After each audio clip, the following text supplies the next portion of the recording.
BBC iPlayer.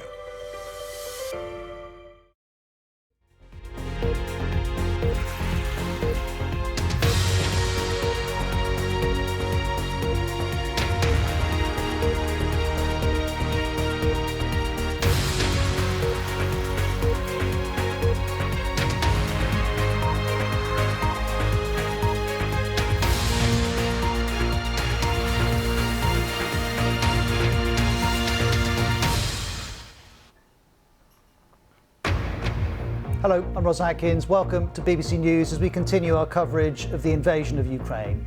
As the battle rages, there is a small hope for peace. Ukraine's president has agreed to talks with Russia, but is accusing the Kremlin of war crimes.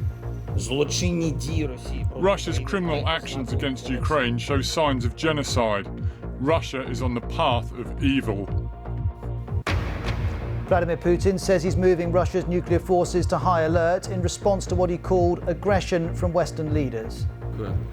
Western countries are not only taking unfriendly steps against our country in the economic dimension, but the top officials of leading NATO countries also make aggressive statements with regards to our country. Ukrainian soldiers are fighting street to street in the country's second city, Kharkiv, where Russian tanks and armoured vehicles are on the streets.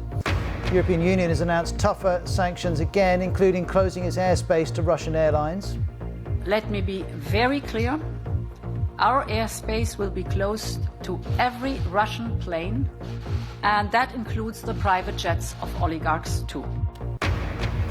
And these people here are searching for safety. Poland says at least 200,000 refugees have now crossed from Ukraine since the invasion began.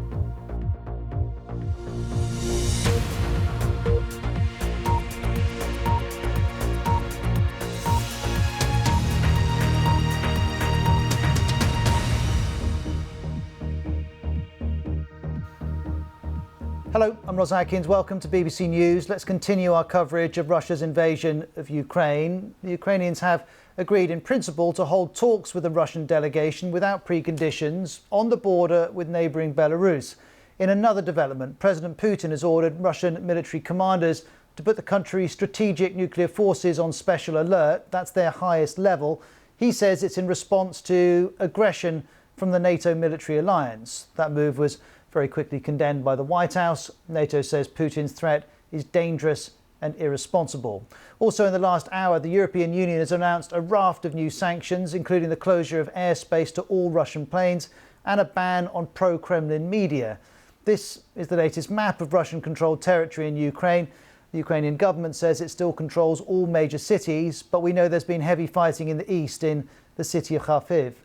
So far, the UN Refugee Agency is estimating 368,000 people have fled Ukraine to escape the conflict, many of them heading into Poland. Our first report comes from the BBC's Nick Beake.